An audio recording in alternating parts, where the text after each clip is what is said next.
देखिए, जो एक असंवैधानिक निर्णय स्पीकर द्वारा लिया गया है, भारतीय जनता पार्टी के दबाव में लिया गया है, भारतीय जनता पार्टी की सरकार के दबाव में लिया गया है। कल भी जैसी घटना हमारे नेता प्रतिपक्ष ने बताई, टीकाराम जूली जी ने, जब हम ये मांग कर रहे थे कि कानून मंत्री ने अपने बेटे को गलत तरीके से नियुक्ति दी है, इस पर हम विपक्ष के नेता बोलना चाहते हैं और इस पर मंत्री जवाब दें, तो स्पीकर ने कहा आप अपनी सीट पे जाइए और मैं आपको व्यवस्था दे रहा हूं। जैसे ही हम लोग सीट पे आए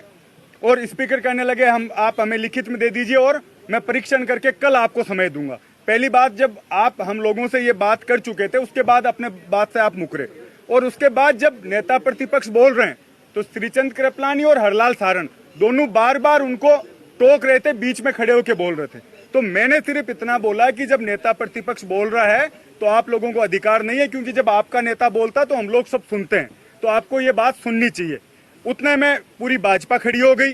और स्पीकर साहब को पता नहीं पहले से ये तय करके आए थे, क्योंकि उन्होंने पहले भी 2-3 बार यूं कह दिया कि आप शांति से बैठ जाइए, क्योंकि भाजपा के मंत्री जवाब दे नहीं पा रहे। विधानसभा में पूरी तरह से भाजपा सरकार फेल हो रही है, उसको बचाव कैसे किया जाए, इसको लेकर पूरी जिम्मेदारी स्पीकर ने अपने ऊपर ले रखी थी। पहले से बार बार ये कह रहे थे विश्वविद्यालय से आए हुए छात्र नेता तुम सुधर जाओ, तुम्हें सस्पेंड कर दूंगा, और जिस तरीके से बिना वोटिंग और जिस जल्दबाजी में कल सस्पेंशन हुआ,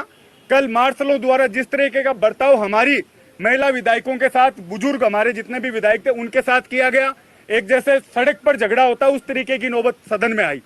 और उसके बाद गतिरोध तोड़ने की बजाय भाजपा सरकार, भाजपा के मंत्री और स्वयं स्पीकर, आज उनका बयान था कि कांग्रेसी, जब आप उस पद पर हो तो आपका ये दायित्व बनता है कि पक्ष और विपक्ष आप भाषा का उपयोग करें। कांग्रेसी ये इस तरीके की भाषा बोल रहे हैं। तो ये जितनी भी चीजें घटी, और उसके बाद आज वापस से वो सुबह मुख्यमंत्री जी 10 बजे सदन में आते हैं, विधायक दल की मीटिंग लेते हैं, और ये चाहते थे कि हम खड़े होकर माफी मांगे, मैं उठ के बाहर आ जाऊं। लेकिन कांग्रेस पार्टी, हमारे नेता टीकाराम जूली जी, सीएलपी लीडर, सबने जिस मजबूती के साथ संविधान की रक्षा के लिए और इन भाजपा के लोगों को ये मैसेज देने के लिए जिस तरीके से रात भर सदन में डटे रहे, वो इनसे सहन नहीं हुआ। और बौखलाहट में आज भी आप पूरी प्रोसीडिंग देखेंगे, वीडियो देखेंगे, जब कोई भी प्रस्ताव आता है तो पहले स्पीकर है वो वोटिंग करवाता है और उसके बाद सस्पेंशन होता है। उन्होंने जिस जल्दबाजी में किया, असंवैधानिक तरीके से किया, पूरी पार्टी जिस तरीके से एकजुट है, आगे के आंदोलन के लिए हम रणनीति बनाएंगे, पूरे सीनियर नेताओं के साथ बैठकर किस तरीके से असंवैधानिक निर्णय लिया है, इसके खिलाफ क्या कर सकते हैं, उस पर हम लोग रणनीति बनाएंगे। एक आप पर आरोप है कि आपने वो ये कह रहे हैं कि मार्शल को काटा। मेरे दांत देखो काटने जैसे हैं लग रहे हैं, उसके मैं वो करवा लो, टेस्ट करवा लो, मैं तैयार बैठा हूँ खुद ही काट के। ये तो बातें बनानी है।